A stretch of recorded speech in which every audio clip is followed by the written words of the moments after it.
नमस्कार दोस्तों, Parveen classes YouTube channel में आप सभी का एक बार फिर से मैं परवीन सत्संगी सर बहुत बहुत स्वागत करता हूं। दोस्तों, आज की एक और वीडियो हम लेकर आ गए हैं रेलवे ग्रुप डी 2026 की परीक्षा के लिए मोस्ट इम्पोर्टेंट सामान्य ज्ञान व सामान्य विज्ञान के प्रश्नों का। जी हाँ दोस्तों, आज की वीडियो में भी हम लोग देखने वाले हैं top most important GK GS के प्रश्न जो आगामी रेलवे ग्रुप डी की परीक्षा के लिए बहुत ही महत्वपूर्ण होने वाले हैं। तो आप सभी से एक रिक्वेस्ट करूंगा कि इस वीडियो को आप लोग अंत तक जरूर देखें, एक एक प्रश्न को अच्छे से समझें और याद करें। तो चलिए दोस्तों, वीडियो को लाइक करके चैनल को सब्सक्राइब कर दीजिए और वीडियो में अंत तक बने रहिए। चलिए प्रश्न को देखते हैं। पहला प्रश्न है, मौत का सौदागर निम्न में से किस वैज्ञानिक को कहा जाता है। दोस्तों, बतानी है कि मौत का सौदागर किस वैज्ञानिक को कहा जाता है। तो आप लोग याद रखेंगे अल्फ्रेड नोबेल। ऑप्शन है हमारा क्या हो जाएगा, बिल्कुल सही उत्तर होगा। अल्फ्रेड नोबेल को दोस्तों मौत का सौदागर कहा जाता है क्योंकि इन्होंने डायनामाइट का आविष्कार किया था। डायनामाइट क्या है, बारूद है, और डायनामाइट का आविष्कार किसने किया था, अल्फ्रेड नोबेल ने। तभी दोस्तों इन्हें मौत का सौदागर कहा जाता है। आप लोग याद रखेंगे ऑप्शन है हमारा क्या हो जाएगा, बिल्कुल सही उत्तर होगा। और इन्हीं के नाम पर दोस्तों नोबेल पुरस्कार भी दिया जाता है। अल्फ्रेड नोबेल वैज्ञानिक के नाम पर नोबेल पुरस्कार भी दिया जाता है। आप लोग इस पॉइंट को भी अच्छे से याद रखेंगे। चलिए आगे बढ़ते हैं। अगला प्रश्न है, विश्व खाद्य सुरक्षा दिवस कब मनाया जाता है। दोस्तों, बतानी है कि विश्व खाद्य सुरक्षा दिवस प्रतिवर्ष कब मनाया जाता है। तो आप लोग याद रखेंगे 7 जून को। ऑप्शन सी इसका सही उत्तर होगा। विश्व खाद्य सुरक्षा दिवस कब मनाया जाता है, तो आप लोग याद रखेंगे प्रतिवर्ष 7 जून को मनाया जाता है। तो इसका सही उत्तर क्या होगा, ऑप्शन सी। चलिए आगे बढ़ते हैं। अगला प्रश्न है, विश्व पर्यावरण दिवस कब मनाया जाता है। यानी कि दोस्तों अब बतानी है कि विश्व पर्यावरण दिवस कब मनाया जाता है। तो आप लोग याद रखेंगे 5 जून को। ऑप्शन भी इस प्रश्न का सही उत्तर हो जाएगा। विश्व पर्यावरण दिवस कब मनाया जाता है, तो आप लोग याद रखेंगे 5 जून को। चलिए आगे बढ़ते हैं। अगला प्रश्न है, वाइन यानी कि शराब में उपस्थित रहता है। दोस्तों, बतानी है कि वाइन में, शराब में क्या मौजूद रहता है, क्या उपस्थित रहता है। तो आप लोग याद रखेंगे एथिल एल्कोहल। ऑप्शन है हमारा क्या हो जाएगा, बिल्कुल सही उत्तर होगा। दोस्तों, शराब में जो होता है वो होता है एथिल एल्कोहल। तो ऑप्शन इस प्रश्न का सही उत्तर हो जाएगा। चलिए आगे बढ़ते हैं। अगला प्रश्न है, वह पदार्थ जो खाद्य पदार्थों के संरक्षण में प्रयुक्त होता है।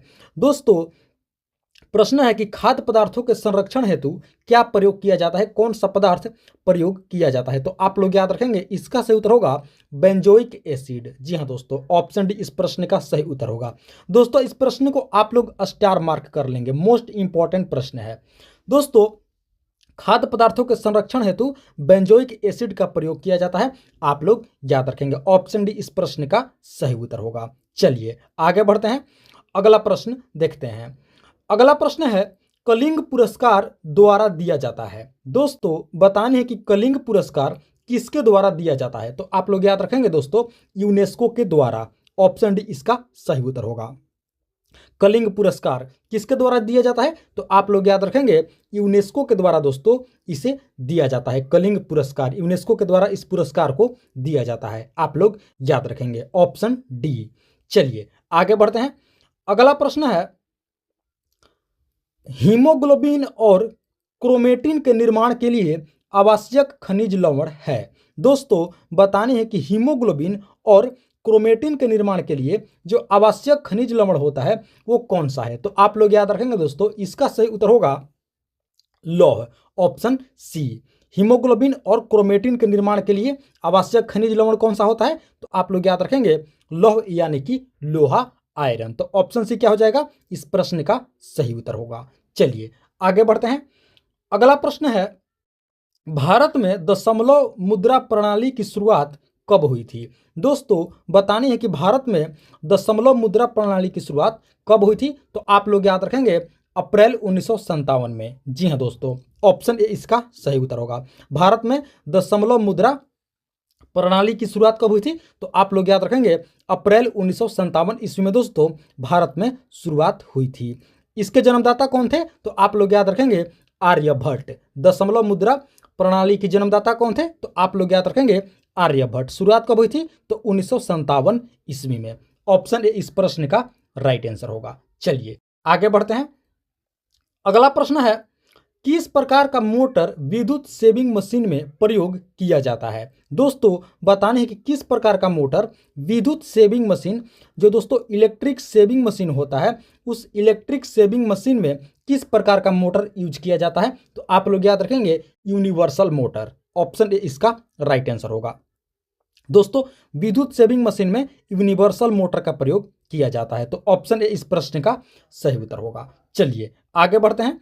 अगला प्रश्न है, कार्बन की मात्रा बढ़ा देने से इस्पात यानी कि स्टील की कठोरता पर क्या प्रभाव पड़ता है? बहुत दोस्तों महत्वपूर्ण प्रश्न है। बतानी है कि अगर स्टील में यानी कि इस्पात में कार्बन की मात्रा बढ़ा दी जाती है तो उसके हार्डनेस पर क्या प्रभाव पड़ेगा, कठोरता पर क्या प्रभाव पड़ेगा? तो आप लोग याद रखेंगे बढ़ जाएगा। ऑप्शन सी इसका सही उत्तर होगा। दोस्तों अगर स्टील यानी कि इस्पात में कार्बन की मात्रा बढ़ाया जाता है तो उसकी कठोरता पर क्या होगा, कठोरता पर क्या प्रभाव पड़ेगा? दोस्तों इसकी कठोरता बढ़ जाएगी। तो ऑप्शन सी हमारा क्या हो जाएगा? बिल्कुल सही उत्तर होगा इस प्रश्न का। आप लोग याद रखेंगे कार्बन की मात्रा बढ़ा देने से जो इस्पात की कठोरता होगी वो क्या होगी? बढ़ जाएगी। तो ऑप्शन सी इस प्रश्न का क्या हो जाएगा? बिल्कुल राइट आंसर हो जाएगा। चलिए आगे बढ़ते हैं। अगला प्रश्न है, पश्चिम बंगाल की उषा उथुप किस क्षेत्र में पद्मश्री पुरस्कार प्राप्त किए हैं? दोस्तों बतानी है कि उषा उथुप जो कि पश्चिम बंगाल से हैं, बतानी है कि इनको किस क्षेत्र में पद्मश्री पुरस्कार से सम्मानित किया गया है? तो आप लोग याद रखेंगे कला। ऑप्शन ए इसका सही उत्तर होगा। दोस्तों उषा उथुप एक गायिका हैं और दोस्तों इन्हें कला के क्षेत्र में यानी कि गायकी के क्षेत्र में पद्मश्री पुरस्कार दिया गया है। आप लोग याद रखेंगे किस किस राज्य के हैं? तो आप लोग याद रखेंगे पश्चिम बंगाल की। क्या नाम है? उषा उथुप। किस क्षेत्र में इनको पद्मश्री पुरस्कार मिला है? तो आप लोग याद रखेंगे कला यानी कि गायकी के क्षेत्र में। चलिए आगे बढ़ते हैं। दोस्तों अगले प्रश्न से पहले आप सभी से एक रिक्वेस्ट करूंगा कि अभी तक आप लोगों ने इस वीडियो को एक लाइक नहीं किए हैं तो दोस्तों आप लोग इस वीडियो को एक लाइक जरूर कर देंगे। साथ ही साथ प्रवीण क्लासेज यूट्यूब चैनल पर आप लोग पहली बार विजिट किए हैं तो दोस्तों इस चैनल को आप लोग जरूर सब्सक्राइब करेंगे इसी तरह का महत्वपूर्ण जेन्युइन प्रश्नावली वीडियो प्रतिदिन देखने के लिए। और हाँ दोस्तों इस वीडियो में आप लोग अंत तक जरूर बने रहेंगे, आगे और भी दोस्तों बहुत ही महत्वपूर्ण प्रश्न जीके जीएस के होने वाले हैं। तो चलिए अब आगे बढ़ते हैं। अगला प्रश्न है, अनुमस्तिष्क किससे संबंधित है? दोस्तों बताने हैं कि अनुमस्तिष्क जो कि हमारा ब्रेन का एक हिस्सा है, बताने हैं कि किससे संबंधित है? तो आप लोग याद रखेंगे मांसपेशीय गतिविधियों का समन्वय। जी हाँ दोस्तों ऑप्शन डी इसका सही उत्तर होगा। अनुमस्तिष्क किससे संबंधित है? तो आप लोग याद रखेंगे मांसपेशीय गतिविधियों का समन्वय से संबंधित है। तो ऑप्शन डी इस प्रश्न का क्या हो जाएगा? बिल्कुल करेक्ट आंसर हो जाएगा। चलिए आगे बढ़ते हैं। अगला प्रश्न है, प्यारी मोहन महापात्रा किस भारतीय राज्य के राजनीतिक नेता थे? दोस्तों बताने कि प्यारी मोहन महापात्रा किस भारतीय राज्य के राजनीतिक नेता थे? तो आप लोग याद रखेंगे ओडिशा। ऑप्शन सी इसका सही उत्तर होगा। प्यारी मोहन महापात्रा इनका नाम है दोस्तों। किस भारतीय राज्य के राजनीतिक नेता थे? तो आप लोग याद रखेंगे ओडिशा राज्य के राजनीतिक नेता थे, यानी कि ओडिशा के नेता थे। चलिए आगे बढ़ते हैं। अगला प्रश्न है, विभिन्न प्रकार के अस्थायी ऊतकों के निर्माण के लिए ऊतक की कोशिकाओं को अलग किया जाता है। दोस्तों यहाँ पर खाली जगह है। बतानी है कि विभिन्न प्रकार के अस्थायी ऊतकों के निर्माण के लिए ऊतक की कोशिकाओं को अलग किया जाता है। तो इसका सही उत्तर आप लोग याद रखेंगे दोस्तों, इसका सही उत्तर होगा मेरिस्टेमेटिक। जी हाँ दोस्तों ऑप्शन सी मेरिस्टेमेटिक, यानी कि दोस्तों विभिन्न प्रकार के अस्थायी ऊतकों के निर्माण के लिए मेरिस्टेमेटिक ऊतक की कोशिकाओं को अलग किया जाता है। इसका सही उत्तर क्या हो जाएगा? Option C meristematic. Option C इसका राइट आंसर हो जाएगा दोस्तों। चलिए आगे बढ़ते हैं। अगला प्रश्न है, काला क्रांति के उत्पादन से संबंधित है। दोस्तों बताने कि काला क्रांति किसके उत्पादन से संबंधित है? तो आप लोग याद रखेंगे पेट्रोलियम। ऑप्शन बी इसका सही उत्तर होगा। काला क्रांति पेट्रोलियम के उत्पादन से संबंधित है। ऑप्शन बी इस प्रश्न का करेक्ट आंसर हो जाएगा। चलिए आगे बढ़ते हैं। अगला प्रश्न है, बांध में संग्रहित पानी में कौन सी ऊर्जा निहित होती है? दोस्तों बतानी है कि बांध के पानी में जो दोस्तों पानी संग्रहित होती है, इसमें कौन सी ऊर्जा निहित होती है? तो आप लोग याद रखेंगे दोस्तों, इसमें स्थितिज ऊर्जा होती है। ऑप्शन सी इसका सही उत्तर होगा। बांध में दोस्तों जो संग्रहित पानी होती है, इसमें स्थितिज ऊर्जा होती है। तो ऑप्शन सी इस प्रश्न का क्या हो जाएगा? बिल्कुल करेक्ट आंसर हो जाएगा। चलिए आगे बढ़ते हैं। अगला प्रश्न है, सुंदरबन मुख्यतः किस लिए प्रसिद्ध है? दोस्तों सुंदरबन जो कि पश्चिम बंगाल में है, बताने कि किस लिए प्रसिद्ध है? तो आप लोग याद रखेंगे royal Bengal tiger. Option B इसका सही उत्तर होगा। सुंदरबन किस लिए प्रसिद्ध है मुख्यतः? तो आप लोग याद रखेंगे रॉयल बंगाल टाइगर के लिए। ऑप्शन बी इसका सही उत्तर होगा। किस राज्य में है? तो आप लोग याद रखेंगे पश्चिम बंगाल में। चलिए आगे बढ़ते हैं। अगला प्रश्न है, प्रसिद्ध पर्यटक आकर्षण विक्टोरिया मेमोरियल स्थित है। दोस्तों बतानी है कि प्रसिद्ध पर्यटक आकर्षण में विक्टोरिया मेमोरियल कहाँ स्थित है? तो आप लोग याद रखेंगे दोस्तों पश्चिम बंगाल में, पश्चिम बंगाल के कोलकाता में। ऑप्शन ए इसका सही उत्तर होगा। प्रसिद्ध पर्यटक आकर्षण विक्टोरिया मेमोरियल कहाँ स्थित है दोस्तों? पश्चिम बंगाल के दोस्तों कोलकाता में स्थित है। बहुत ही प्रसिद्ध पर्यटक आकर्षण है दोस्तों विक्टोरिया मेमोरियल। आप लोग इसे याद रखेंगे। कहाँ है? पश्चिम बंगाल के कोलकाता में। आप सभी को दोस्तों बता दें कि महारानी विक्टोरिया की याद में इसे बनाया गया था। किसके याद में? महारानी विक्टोरिया की याद में इसे बनाया गया था। कब? तो आप लोग याद रखेंगे सन 1900 ईस्वी में। विक्टोरिया मेमोरियल को कब बनाया गया था? 1900 ईस्वी में दोस्तों इसे बनाया गया था। किस राज्य में है? तो पश्चिम बंगाल में है। किस शहर में है? तो कोलकाता में है। पश्चिम बंगाल की राजधानी कोलकाता में। चलिए आगे बढ़ते हैं। अगला प्रश्न है, भारत में सर्वप्रथम हेलीकॉप्टर टैक्सी सेवा किस शहर में शुरू किया गया? दोस्तों बतानी है कि भारत में सर्वप्रथम हेलीकॉप्टर टैक्सी सेवा किस शहर में शुरू किया गया है? तो आप लोग याद रखेंगे बेंगलुरु में। ऑप्शन ए इसका सही उत्तर होगा। दोस्तों कर्नाटक की राजधानी बेंगलुरु में भारत में सबसे पहले हेलीकॉप्टर टैक्सी सेवा की शुरुआत की गई है। आप लोग याद रखेंगे शहर का नाम बेंगलुरु। चलिए आगे बढ़ते हैं। अगला प्रश्न है, ध्वनि निम्न में से किस माध्यम में सबसे तेज गमन करती है?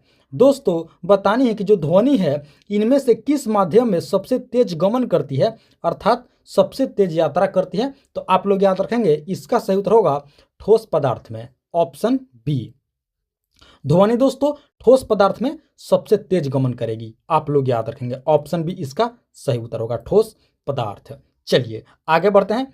अगला प्रश्न है, मुंबई की आईपीएल टीम मुंबई इंडियंस के मालिक कौन है? दोस्तों आप सभी को पता होगा, आईपीएल देखते होंगे तो आप सब जानते होंगे कि जो मुंबई इंडियंस है ये क्या है? मुंबई की आईपीएल टीम है। तो बताने कि इसके मालिक कौन है? तो आप लोग याद रखेंगे इसके मालिक हैं नीता अंबानी। जी हाँ दोस्तों, ऑप्शन इसका दोस्तों सही उत्तर हो जाएगा सी, रिलायंस इंडस्ट्रीज के नीता अंबानी क्या है? मुंबई की आईपीएल टीम मुंबई इंडियंस के मालिक हैं। आप लोग याद रखेंगे रिलायंस इंडस्ट्रीज के नीता अंबानी क्या है? मुंबई इंडियंस के मालिक हैं। तो ऑप्शन सी इस प्रश्न का क्या हो जाएगा? बिल्कुल सही उत्तर होगा। चलिए आगे बढ़ते हैं। अगला प्रश्न है, भारत में मैंगनीज का सबसे बड़ा उत्पादक राज्य कौन सा है? दोस्तों बताने है कि भारत में मैंगनीज का सबसे बड़ा उत्पादक राज्य, तो आप लोग याद रखेंगे ओडिशा। ऑप्शन डी इसका सही उत्तर होगा। दोस्तों ओडिशा राज्य मैंगनीज में सबसे आगे है। मैंगनीज उत्पादन में दोस्तों अग्रणी राज्य है ओडिशा। Option D. चलिए आगे बढ़ते हैं। अगला प्रश्न है, काजीरंगा नेशनल पार्क किस राज्य में स्थित है? तो दोस्तों इसका सही उत्तर आप लोग याद रखेंगे असम में। Option B, Kaziranga national park जो कि दोस्तों एक सींग वाले गैंडे के लिए बहुत ही प्रसिद्ध है। काजीरंगा नेशनल पार्क किस राज्य में है? तो दोस्तों असम में है। किस लिए प्रसिद्ध है? तो एक सींग वाले गैंडे के लिए। चलिए आगे बढ़ते हैं। अगला प्रश्न है, स्थानीय स्वशासन का जनक किन्हें कहा जाता है? दोस्तों बताने कि स्थानीय स्वशासन का जनक पिता किन्हें कहा जाता है? तो आप लोग याद रखेंगे लॉर्ड रिपन को। ऑप्शन ए इसका सही उत्तर होगा। स्थानीय स्वशासन का जनक किन्हें कहा जाता है? तो लॉर्ड रिपन को कहा जाता है। ऑप्शन ए हमारा क्या हो जाएगा? बिल्कुल सही उत्तर होगा। दोस्तों ऑप्शन बी में है लॉर्ड मैकाले। देखिए लॉर्ड मैकाले से आप लोग एक पॉइंट को अच्छे से याद रखेंगे कि लॉर्ड मैकाले ने दोस्तों भारत में अंग्रेजी शिक्षा की शुरुआत की थी। आप लोग याद रखेंगे अंग्रेजी शिक्षा को अनिवार्य करने वाले कौन थे? Lord Macaulay. इस पॉइंट को भी आप लोग अच्छे से याद रखेंगे। और स्थानीय स्वशासन का जनक किन्हें कहा जाता है? तो वो दोस्तों कहा जाता है लॉर्ड रिपन को। ये दोनों नाम को आप लोग अच्छे से याद रखेंगे। चलिए आगे बढ़ते हैं। अगला प्रश्न है, मनुष्य के शरीर में ऊतकों का निर्माण किससे होता है? दोस्तों बताने हैं कि हमारे शरीर में टिश्यू कैसे बनता है, ऊतक का निर्माण कैसे होता है? तो आप लोग याद रखेंगे प्रोटीन से। Option C. जी हाँ दोस्तों, मनुष्य के शरीर में ऊतक का निर्माण किससे होता है? तो आप लोग याद रखेंगे प्रोटीन से होता है। Option C. चलिए आगे बढ़ते हैं। अगला प्रश्न है, भारतीय अंतरिक्ष अनुसंधान संगठन यानी कि ISRO, Indian satellite research organisation, इसके प्रथम अध्यक्ष कौन थे? दोस्तों बताने कि इसरो के प्रथम अध्यक्ष कौन थे? तो आप लोग याद रखेंगे डॉक्टर विक्रम साराभाई। जी हाँ दोस्तों, ऑप्शन डी। इसरो के प्रथम अध्यक्ष कौन थे? तो आप लोग याद रखेंगे डॉक्टर विक्रम साराभाई। दोस्तों आप लोग इससे संबंधित और भी कुछ फैक्ट्स को अच्छे से याद रखेंगे। तो चलिए आप लोगों को बता देते हैं। देखिए इसरो की स्थापना हुई थी 15 अगस्त 1969 ईस्वी को। आप लोग अच्छे से याद कर लेंगे इसरो की स्थापना कब हुई थी? 15 अगस्त 1969 ईस्वी को। इसके प्रथम अध्यक्ष कौन थे? तो आप लोग याद रखेंगे डॉक्टर विक्रम साराभाई। इसका मुख्यालय कहाँ है? तो आप लोग याद रखेंगे बेंगलोर में। इसरो का हेडक्वार्टर कहाँ है दोस्तों? तो आप लोग याद रखेंगे बेंगलोर में। चलिए दोस्तों आप लोग हमें कमेंट करके बताएंगे कि इसरो के अभी के अध्यक्ष कौन हैं।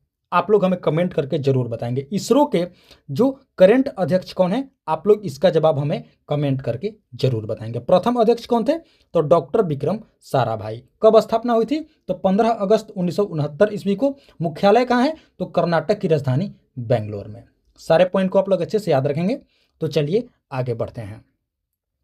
अगला प्रश्न है, विश्व जनसंख्या दिवस प्रतिवर्ष कब मनाया जाता है? तो आप लोग याद रखेंगे प्रतिवर्ष 11 जुलाई को। ऑप्शन डी इसका सही उत्तर होगा। विश्व जनसंख्या दिवस प्रतिवर्ष कब मनाया जाता है? तो आप लोग याद रखेंगे प्रतिवर्ष दोस्तों 11 जुलाई को विश्व जनसंख्या दिवस मनाया जाता है। चलिए आगे बढ़ते हैं।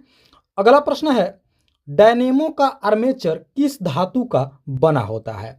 दोस्तों बतानी है कि डायनेमो का जो आर्मेचर होता है इसे किस धातु से बनाया जाता है? तो आप लोग याद रखेंगे इसे दोस्तों इस्पात से बनाया जाता है। ऑप्शन सी। डायनेमो का जो आर्मेचर होता है इस्पात से बना होता है। ऑप्शन सी इसका सही उत्तर होगा। चलिए आगे बढ़ते हैं। अगला प्रश्न है, मछलियों के यकृत तेल में किसकी प्रचुरता अधिक होती है, पाई जाती है? दोस्तों बतानी है कि मछली के तेल में किसकी प्रचुरता होती है? तो आप लोग याद रखेंगे विटामिन डी। ऑप्शन बी इसका सही उत्तर होगा। दोस्तों मछलियों के जो यकृत होता है, तेल होता है, इसमें विटामिन डी बहुत अधिक मात्रा में पाया जाता है। ऑप्शन डी इसका सही उत्तर होगा, विटामिन डी। ऑप्शन बी इसका सही उत्तर होगा दोस्तों, ऑप्शन बी विटामिन डी आप लोग याद रखेंगे। चलिए आगे बढ़ते हैं। अगला प्रश्न है, भारतीय मौसम विज्ञान विभाग की स्थापना कब हुई थी? दोस्तों बतानी है कि भारतीय मौसम विज्ञान विभाग की स्थापना कब हुई थी? तो आप लोग याद रखेंगे 1875 ईस्वी में। ऑप्शन ए इसका सही उत्तर होगा। भारतीय मौसम विज्ञान विभाग की स्थापना कब हुई थी? तो आप लोग याद रखेंगे 1875 ईस्वी में। Option A. चलिए आगे बढ़ते हैं। अगला प्रश्न है, बेलूर मठ के संस्थापक कौन थे? दोस्तों बतानी है कि बेलूर मठ इसके संस्थापक कौन थे? तो आप लोग याद रखेंगे स्वामी विवेकानंद। ऑप्शन डी इसका सही उत्तर होगा। बेलूर मठ के संस्थापक कौन थे? तो आप लोग याद रखेंगे स्वामी विवेकानंद। ऑप्शन डी इस प्रश्न का करेक्ट आंसर होगा दोस्तों। तो दोस्तों ये थी हमारी आज की रेलवे ग्रुप डी 2026 की परीक्षा के लिए अति महत्वपूर्ण सामान्य ज्ञान व सामान्य विज्ञान के प्रश्नावली वीडियो। आशा करते हैं इस वीडियो को आप लोग अंत तक जरूर देखे होंगे, एक एक प्रश्न को अच्छे से समझे होंगे और याद भी कर लिए होंगे। तो आप सभी से एक बार फिर से रिक्वेस्ट करूंगा कि वीडियो को आप लोग अभी तक एक लाइक नहीं किए हैं तो दोस्तों इस वीडियो को आप लोग एक लाइक जरूर कर देंगे। साथ ही साथ प्रवीण क्लासेज यूट्यूब चैनल पर आप लोग पहली बार विजिट किए हैं तो दोस्तों इस चैनल को आप लोग जरूर सब्सक्राइब कर लेंगे। इसी तरह का महत्वपूर्ण व जेन्युइन प्रश्नावली वीडियो प्रतिदिन देखने के लिए। और हाँ दोस्तों, कमेंट करके आप लोग हमें ज़रूर बताएंगे कि आप लोगों को वीडियो कैसी लगी, प्रश्न का लेवल कैसा था, कहीं कोई त्रुटि रह गई है तो उसका भी आप लोग हमें कमेंट करके ज़रूर बताएंगे। तो दोस्तों, इस वीडियो में फिलहाल इतना ही। मिलते हैं एक और मोस्ट इंपॉर्टेंट वीडियो ले करके। तब तक के लिए आप सभी का बहुत बहुत धन्यवाद। जय हिंद दोस्तों।